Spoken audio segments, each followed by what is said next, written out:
Hey everyone, welcome to Fearless Women Wednesday. I'm Christina Jean Durante, founder and creative director of Femme. Today's guest comes all the way from Nashville. I'm waving at her right now. Please help me welcome Cassadee Pope.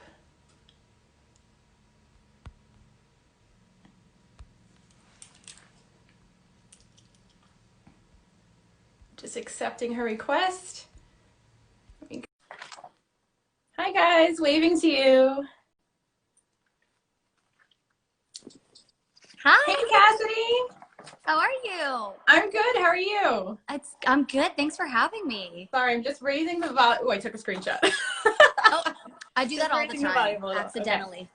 Okay. I know, I'm going to turn up the volume as well. Thanks Okay. for having me. Thank you for joining us. I'm so excited. Yeah, How's the weather there today? It's really nice today. It's been kind of like up and down with the cold, but it's cold and sunny, so I can handle that. It's when it's cold and like dreary that you get a little sad. Yeah, I completely get it. It's actually snowing here today in New York. Oh, that's nice. Yeah, I woke up to snow everywhere. That's kind of nice. I like that, and the gets you in the holiday spirit. Exactly. It's a good change of pace. Yeah, for sure. Definitely. So I'm going to dive right into our questions. Okay. Your music career began in, sorry, I'm waving to people. That's okay. Your music career began in 2008 when you formed a band with friends called Blake, which happens to be your middle name, and coincidentally, the coach you chose on The Voice. I love. Yay. So actually, no, you were on Adam's team. No, I was on Blake's team. You were? Wait, did you right, switch? yeah. Okay. I was like, wait a second, because I remember watching.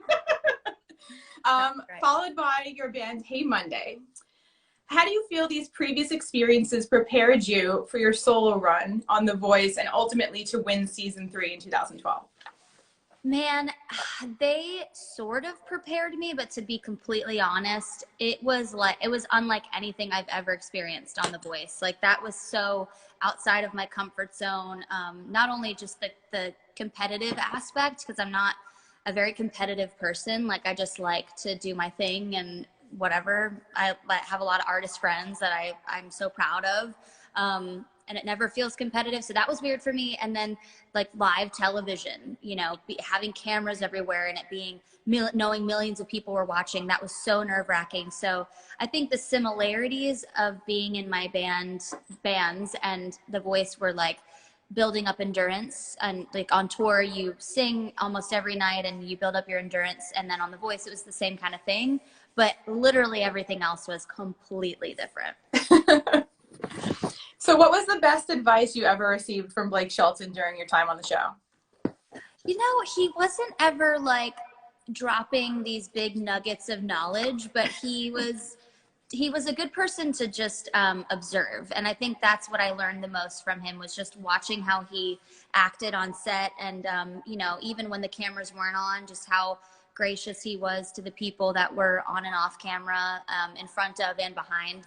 So I took a lot from that experience and just, realized that, somebody with that level of success can be super down to earth and humble and, make things happen and be assertive, but still have this really kind personality. So that I learned a lot from him just by watching. Yeah, he seems super humble and gracious. Yeah, he's awesome. I especially love him and Gwen because I loved Gwen since I was like 10 years old. I know. I got to meet her backstage at one of his shows years ago here in town. And it was so bizarre because I've always loved No Doubt and her solo project. And then, being on Blake's team and then seeing the two worlds collide, it felt like my like past and my, current lives were like merging, and it was so bizarre, but she was awesome and super sweet. Oh, I love hearing that. She was really sweet when I met her too in college, but that's another whole story. Ooh, juicy. What? So at what age did you know you wanted to be a musician and singer? And do you come from a musical family? I don't, not necessarily. I mean, my dad would play drums here and there in the house. He had a drum set up. It was more so like after my parents divorced, he had his own drum set in his own house. Maybe there was a rule or something, I don't know. But yeah, he played a little bit. I never met my great grandma on my grandma's side, but apparently she played a little piano and would play, like, for the holidays, she would hop on and play some carols and stuff.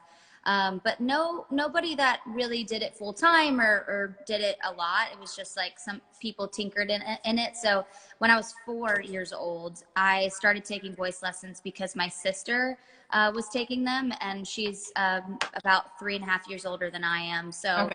I just wanted to do whatever she was doing, and I got hooked. So ever since I was 4, I was singing.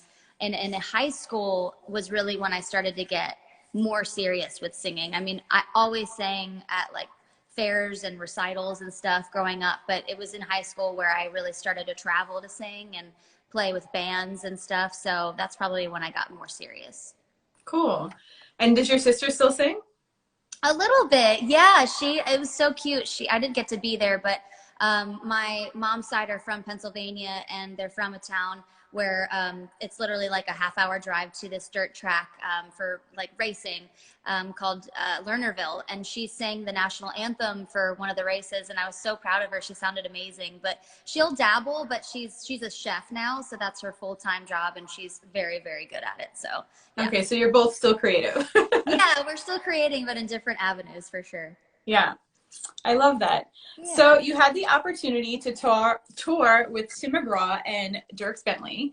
How did it feel to be the only country female artist among those heavyweights? It was, I mean, I always forget to think about that, you know, because I never feel, I feel like a kind of a tomboy, especially on the road.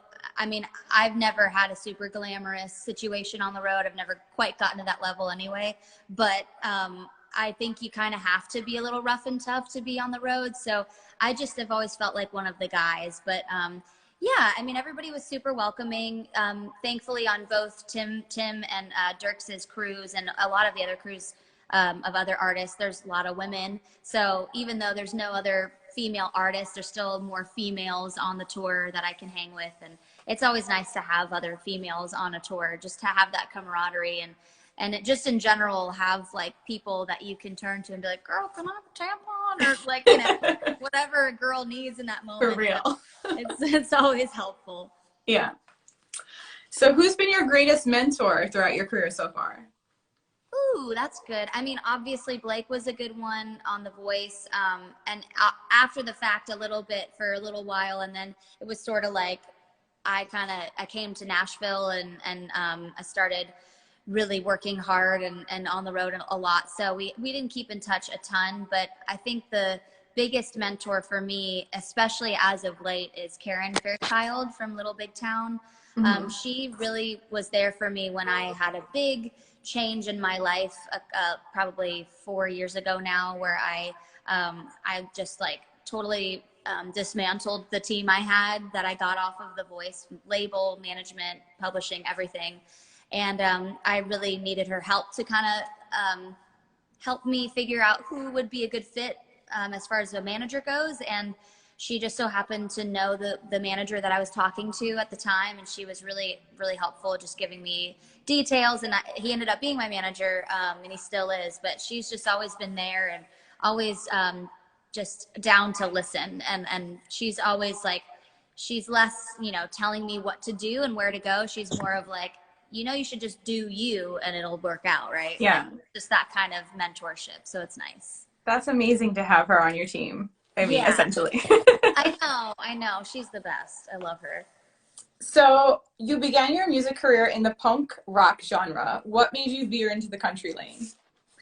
Well, I sang country as a kid. I learned to sing on country music. So when I was 4 and I started singing, I wasn't necessarily singing country music at 4, but I started getting into it more around like 8 or 9 years old. And that was when Martina McBride was getting really big and Shania Twain was getting big. So I was covering all country music. And I was writing, you know, songs when I was a kid that were country. And my family always loved country music. So it was always playing in my household.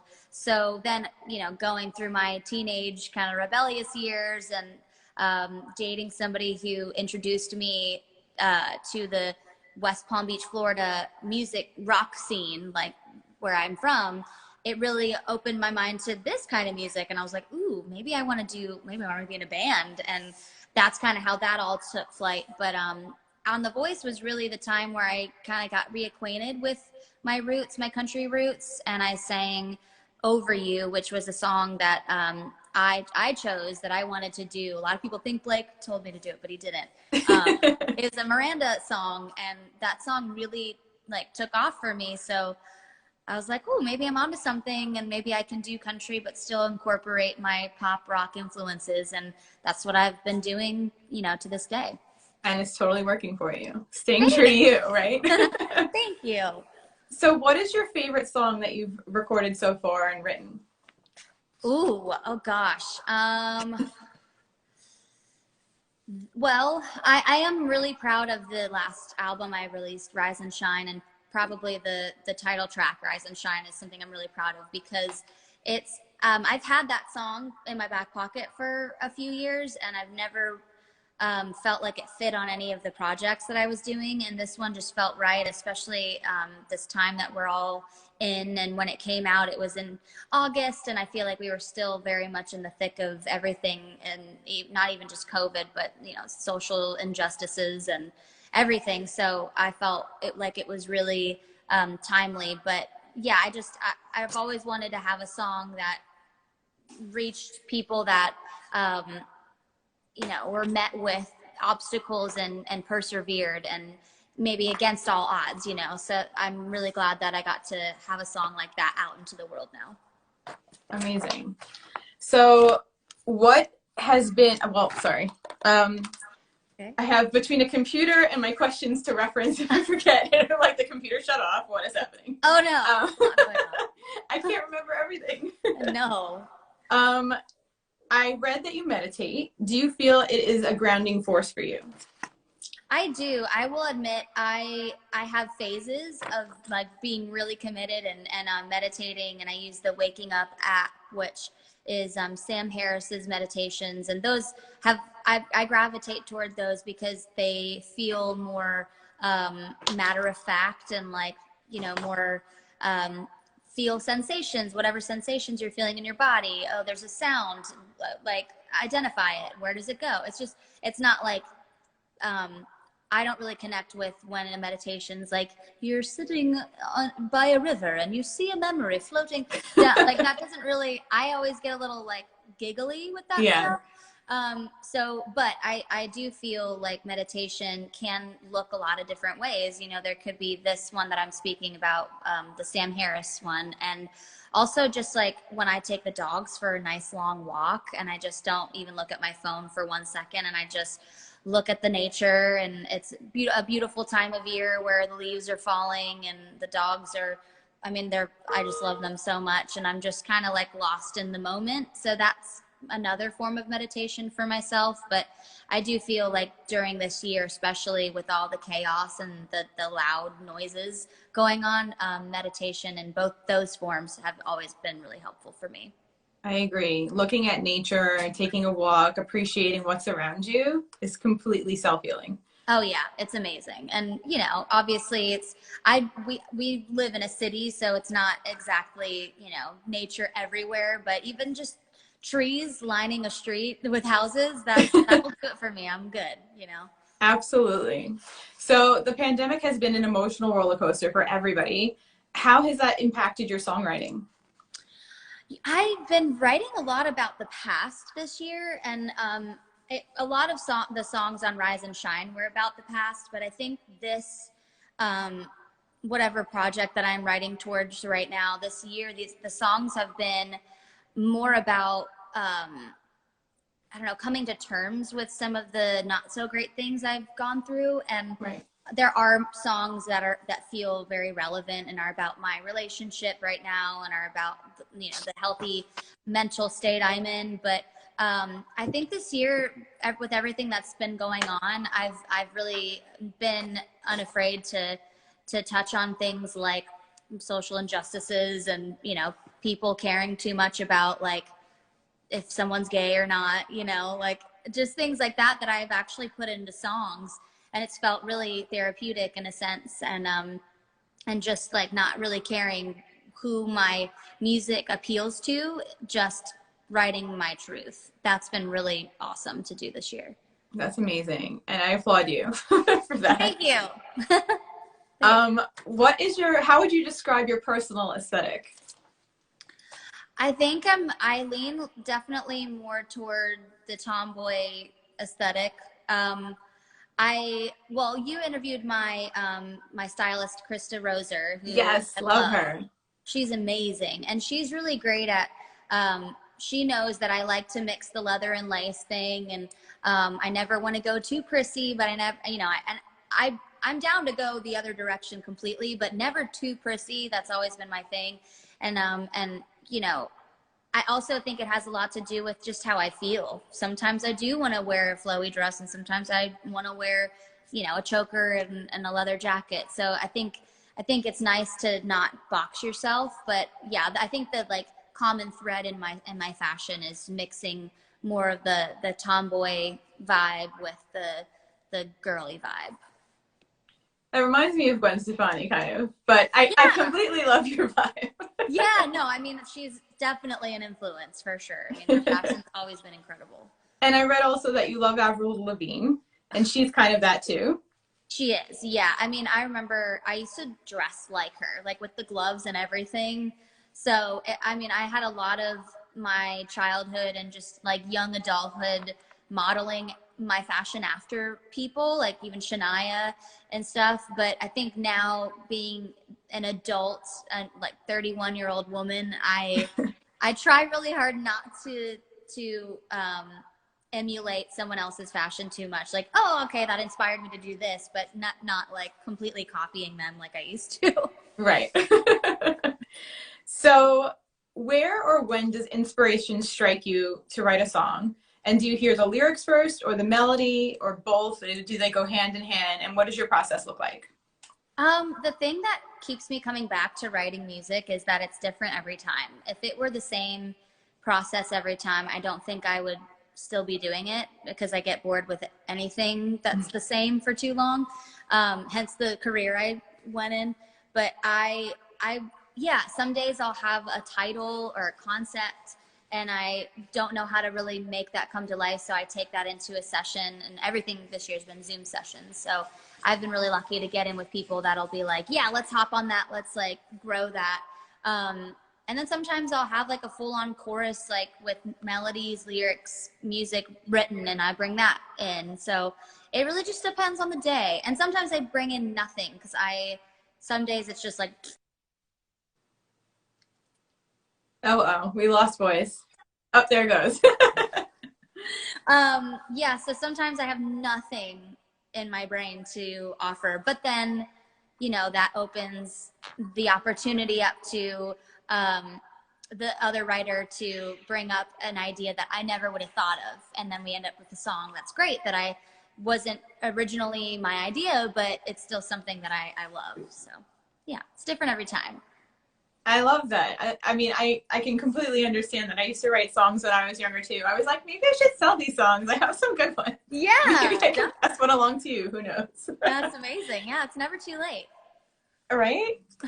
You released your song Rise and Shine in August to give those who are experiencing mental health issues hope. How has the response been?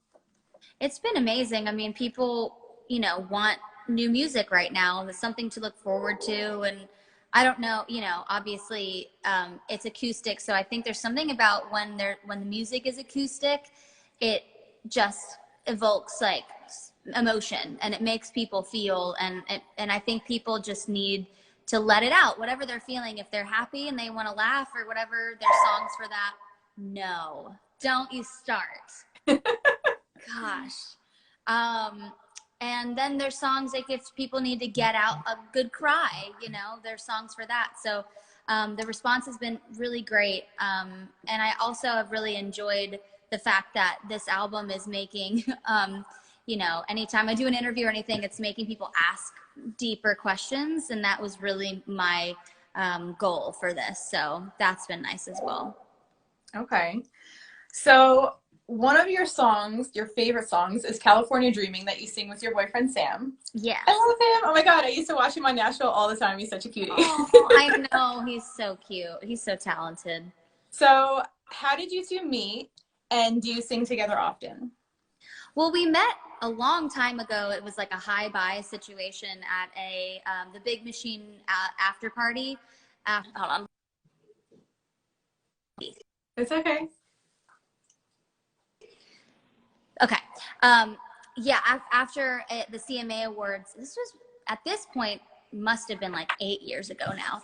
And hi-bye, never saw each other again other than one other thing. And it was, again, like a hi-bye situation. And then I got out of a relationship I was in for a really long time, and we were engaged. And then I did all of the healing, all of the therapy, got to a good place. Then I was like, oh, I'm ready to date, and had some like fun, in the meantime. But then I was like, okay, I'm ready to like actually try this again. And I remembered Sam, and I was like, that guy's cute. But I also had I had some encouragement from one of my best friends. She's in LA and she loves Nashville. And she was like, doesn't that guy Sam who plays Gunner on Nashville live in Nashville? You should hit him up. And I was like, oh my God, this is crazy, but all right. And I Instagram messaged him. We made a plan to meet at the dog park with our dogs, and we hung out. I mean, we've been together ever since. And that was 3 years ago, December 1st. Oh, that's amazing. It was like puppy love. Yeah. So it was nice that our dogs brought us together too. She's cute. So cute.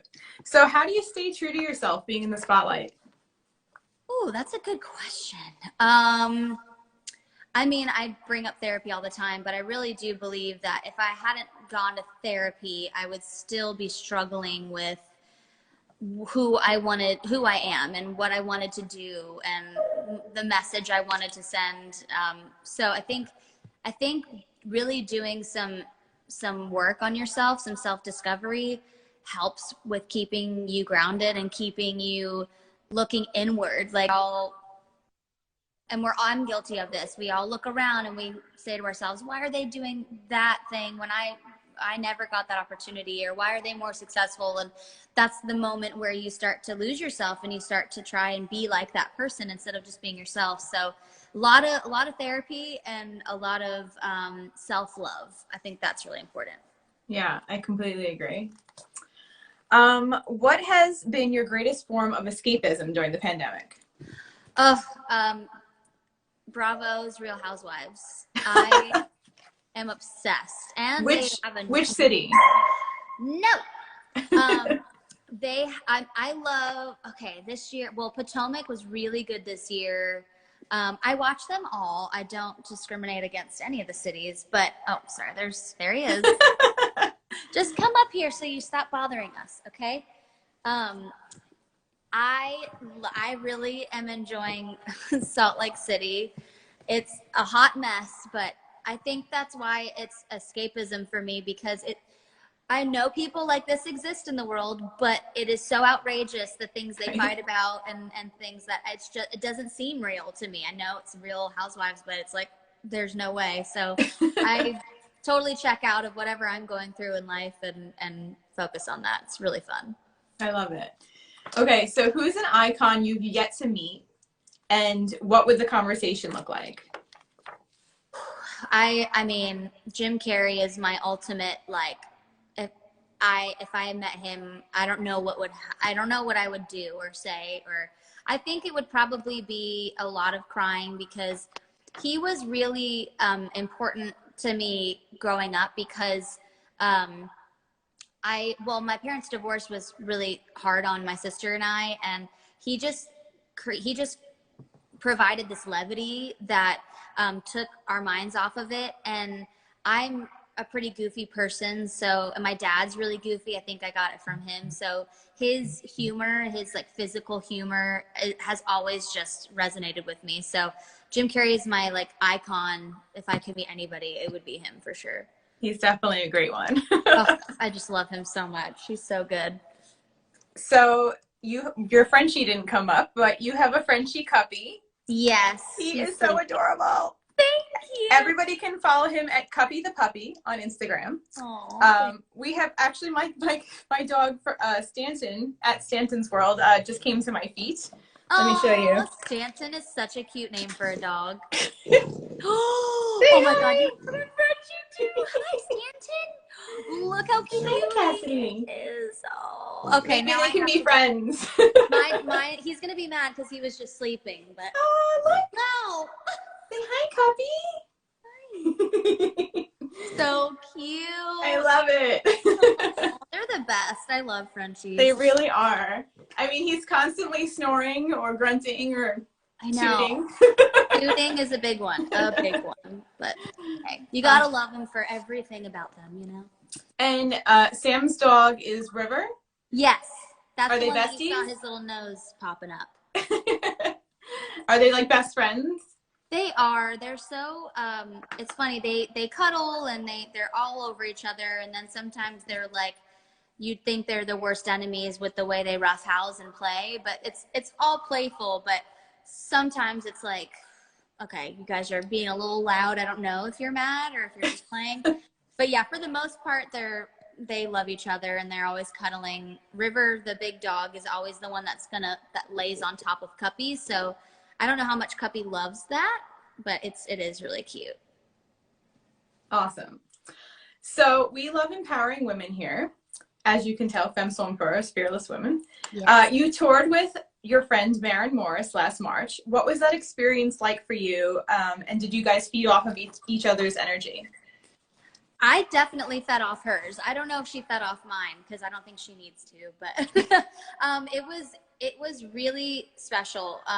Obviously she's a friend, so touring with one of your best friends is like a dream and super fun, but I just really loved the energy that she put out there. Like it just felt so calm. Even on like the first day of tour, she was releasing her record that day. She was starting the tour and she had just done a morning show appearance that morning. And she like flew to Chicago to start this tour.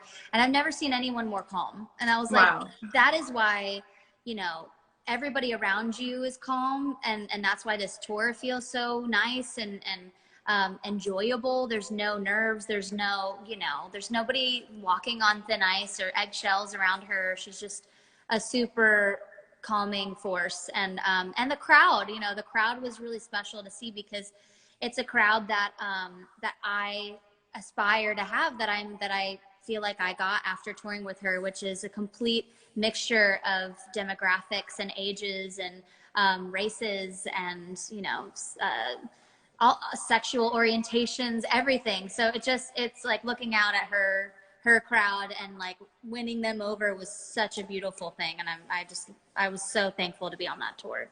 That's amazing. Was that before or after she had her baby? That was before. So she was pregnant and calm. She wasn't pregnant at that time. Oh, okay. Yeah, it was more toward the fall after our tour ended and she started her amphitheater tour. That was when she was with child. Okay. Who's so cute. Oh my goodness. I know. He's so chill too. Like, again, you know, whatever she's putting out, he is absorbing because he's the most relaxed, chill baby, so well behaved and just like smothered in love. So he's really adorable. That's amazing. Yeah. I hope to have a very calm baby. Me too. My mom said if you eat a piece of dark chocolate every night during your pregnancy, you have a calm child. I will try this. I don't know. Yeah. And if it doesn't work, it still sounds like a really nice ritual. Right? So how do you usually unwind after a long day? Well, glass of wine is always good. I mean, well, thankfully we have a great rooftop deck where I can see the sunset. And if I can see a sunset, oh, it just completely mellows me out and fills me with so much gratitude. And that's always a really nice thing to do. So yeah, wine and a sunset is like the ticket for perfection. Me. Yeah. Yeah. So you're a Virgo. How do you feel that plays a role in your life, if anything? I'm not sure if you're into astrology. I mean, I know a little bit about my sign. I'm not as knowledgeable as I should be. I know that Virgos can be perfectionists, and I definitely am that in my career and just in life in general. Like, I want to be the best girlfriend. I want to be the best friend someone could have. I want to be the best daughter. I want to fix everything for everyone. And then in my career, it's like, if I have one note that was pitchy, I am really, really down on myself. So I definitely have that going on. But I also know that Virgos can be very driven and go-getters, and I feel like that's a good quality. So I definitely have that in both the personal aspect and career aspect. Cool.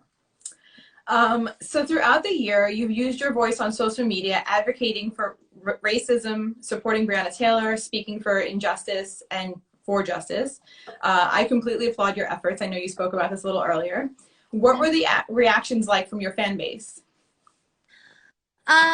Mostly supportive, and mostly people, thanking me for being on the right side of history. A few people that weren't happy, but I just like at first I was like, whoa. I knew this was gonna happen, but I didn't know how affected by it I would be, and it wasn't really like, oh my gosh, people don't like me. That makes me sad. It hurts my feelings. It's, it was the realization. I had like so many realizations this year that I wish I had earlier, but hey, it's never too late to do the work. But right.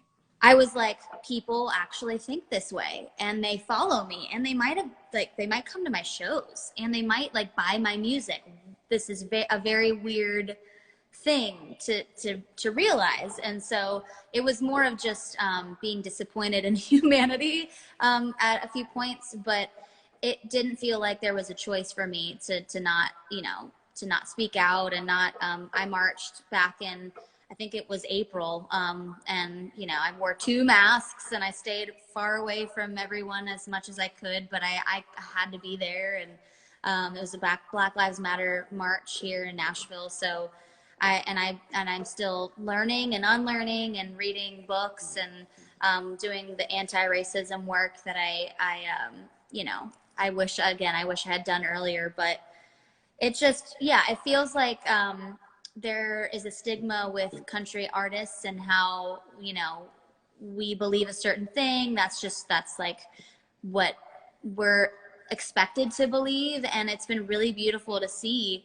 artists speak out about this, and it's given me, not that seeing that made me speak out, but it's given me more of a, I don't know, encouragement to keep doing it, because I feel like there's like an army of us, that are working towards something. So it's been a heavy year in that respect. So, but it's been the most I've had the most growth this year for sure. That's incredible. And it's I don't want to say rewarding, but I mean, to educate yourself and do the work and be a part of it, it's amazing for all of us to come together. We're all human, and I think we all deserve inclusivity and being treated fairly. Absolutely. Agreed. So you've worn our heels on a number of occasions.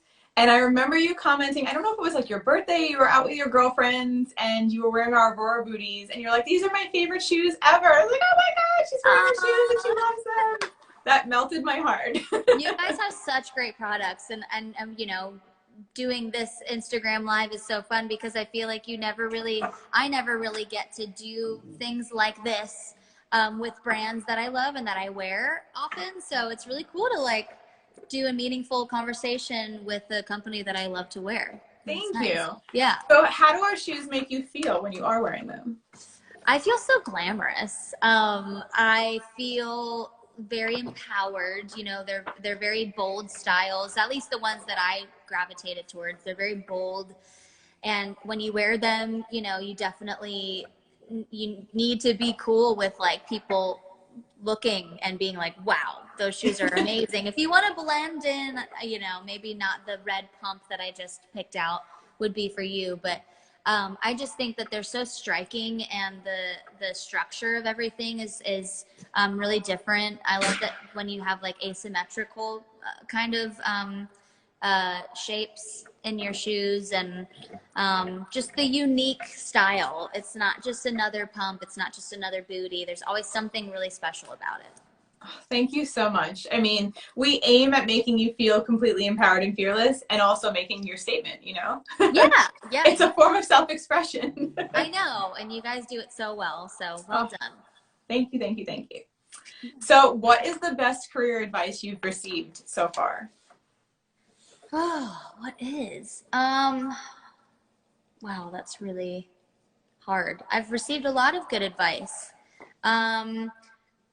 I think one of the things that my team now really like pumps into my brain whenever they can is like, go with your gut. Like whatever you feel in your heart is the right thing, that's what you should do. And I feel like that's something that can be really dangerous for a manager to say to an artist, because, you know, we might take that and run with it, and it might not be, you know, it might be something that we feel cool about in the moment, and then, like, you know, a week later we're like, oh my God, why did I do that? But I think that there's a level of trust between my team and I, and they trust that I know what's in my gut is real, and what that it'll lead me to the right place. So the going with your gut thing is something that I ignored for a very long time. And so at this juncture in my life, it's something that I like live by, and it's only been fruitful for me. So that's the best one for sure. I love that. And I completely agree with that advice. Go with your gut. It's only worked for me also. Yeah. And if it doesn't work, at least you're like, well, I felt really strongly about it at the time, and okay, we're going to pivot, you know. Exactly. We'll here. Failure is okay as long as you try again. Exactly. Amen. And it was funny when I interviewed Krista, she said, failure is not an option. Oh, that's hilarious. I like that one too, actually. maybe it kind of like in a way is the same, you know, failure is not an option because you shouldn't see it as a failure. You see it as growth. Right. So maybe she's right as well. Everything's a learning opportunity. Yeah, for sure. So you and Sam recently bought a house together in Nashville. Yeah. What has it been like being home, being able to decorate, cook, write music together? It's been awesome. I mean, he's in LA now, and we've been talking on FaceTime every day, and we're like, how funny is it? And at least for me, I know he feels this way too, but I'm very vocal about everything, so I talk about it all. But I'm like, how funny is it that we spent, you know, 8 or 9 months in the house, 7 days a week, 24 hours a day together, and we still like miss each other. And he's only been gone for about a week and a few days. And I just think that that's like a testament to the growth we've had this year. You know, obviously people who have lived together already, but being together 24/7 during COVID was a challenge, but we did both at the same time. We moved in together and quarantined together all at once. So of course, there were like things we had to work through, but it wasn't anything detrimental, and it was all just things that made us stronger. So it's been a really nice thing to actually get time together like this. That's great. Yeah. And how is your new house? Like, what kind of style of house is it? It's I would say it's modern, but it has like homey touches. You know, it's not too sterile or anything. It's kind of echoey because it's got really nice high ceilings with like. I saw the Christmas tree. Oh my God! Yeah. When you like stand up on your Instagram, I'm like, it's like 20 feet tall. It's amazing. Yeah, I think it's like 15, but it's nice. I mean, Christmas is my favorite time of year, and I walked into this house when we first looked at it, and of course, like the first thing I thought was like, we could get a big ass Christmas tree in here. I was so excited. Yeah, it's got a cool modern feel. I love the floors; they're concrete floors, and but it still feels like home. So, and we have like a mid-century modern kind of taste.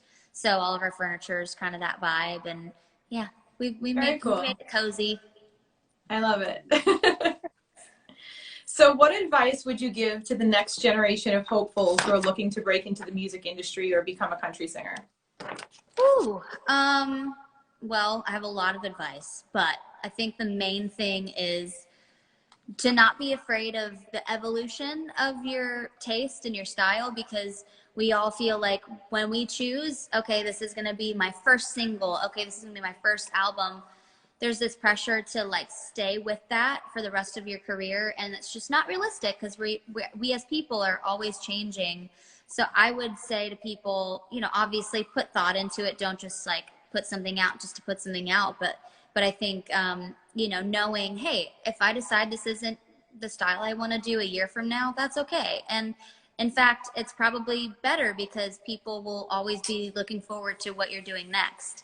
And then another piece of advice is definitely don't jump the gun on like signing any deals or getting involved with any like managers who are weird. Like I would definitely have, if I knew what I do know now, I wouldn't have worked with a few people, but I am here, so there's that. But yeah, I think people should just not jump the gun on it. Even if the opportunity is amazing and even if the money sounds great, it's not always the best situation, even if it's good money. So I would just take your time committing to a team of any sort.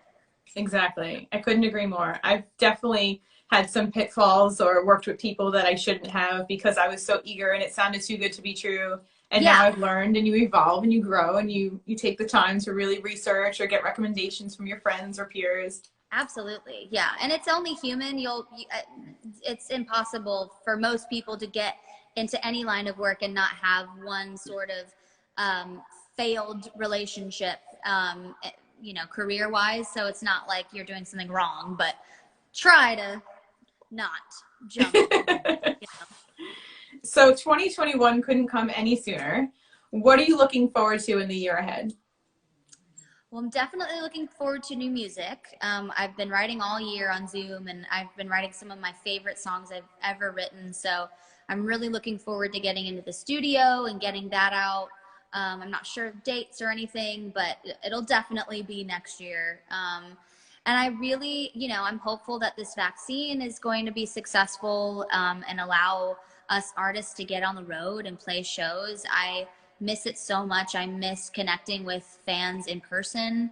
I miss, you know, meet and greets and stuff like that. And obviously the adrenaline of being on stage. So it's weird to think that I've put out a record this year and I haven't even played a show to you know, showcase the song. So I really hope that's in the cards next year for sure. I do too, for your sake and all of ours. I know. I mean, I miss going to shows as a fan. So yeah. Yeah, but I mean, it's been amazing to see what you've been able to record and then put up on Instagram and such of like your new songs and at least get it out there in that regard. Yeah, I think the virtual connection thing has really been, I've been really grateful for that tool because I've been also doing virtual meet and greets, which I actually have one tomorrow night. It's my last one of the year. And those have been great because I get to still do meet and greets, but I'm seeing people in their natural habitat, like in their home. Yeah. And I'm here and I'm meeting their family and I'm meeting their pets and stuff. So I've actually connected with fans more this year than ever, oddly enough. But the in-person, I do miss being in person. Me too. And I saw one of those yesterday where the people were small because I guess it was a FaceTime kind of thing. Yes. And I was like, oh my God, she's meeting her fans. How cute is that? Yeah. And I've been doing them all year. Like I just discovered the app Looped. I mean, I think it was probably in like July, but still I've been doing them since then and they're always great. And I've like, you know, there's a lot of repeat, you know, fans that come in that I feel like I'm catching up with them every month or so. So it's been really nice. Oh, that's amazing. Yeah. Well, that's all the questions I have for you today. Okay.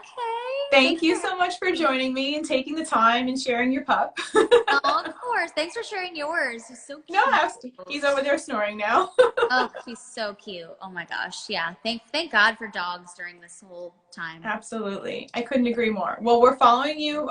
Stanton's World is following Cuppy on Instagram and River. So you don't have to follow us, no pressure. But I might have to. I'd love for us to keep them in touch. touch. Pretty cute. All right. Well, thank you again. Have a very Merry Christmas and a Happy New Year. And we look forward to you wearing our shoes in 2021. Thank you. Have a Merry Christmas. Thanks for having me. Thank you. Bye. Bye.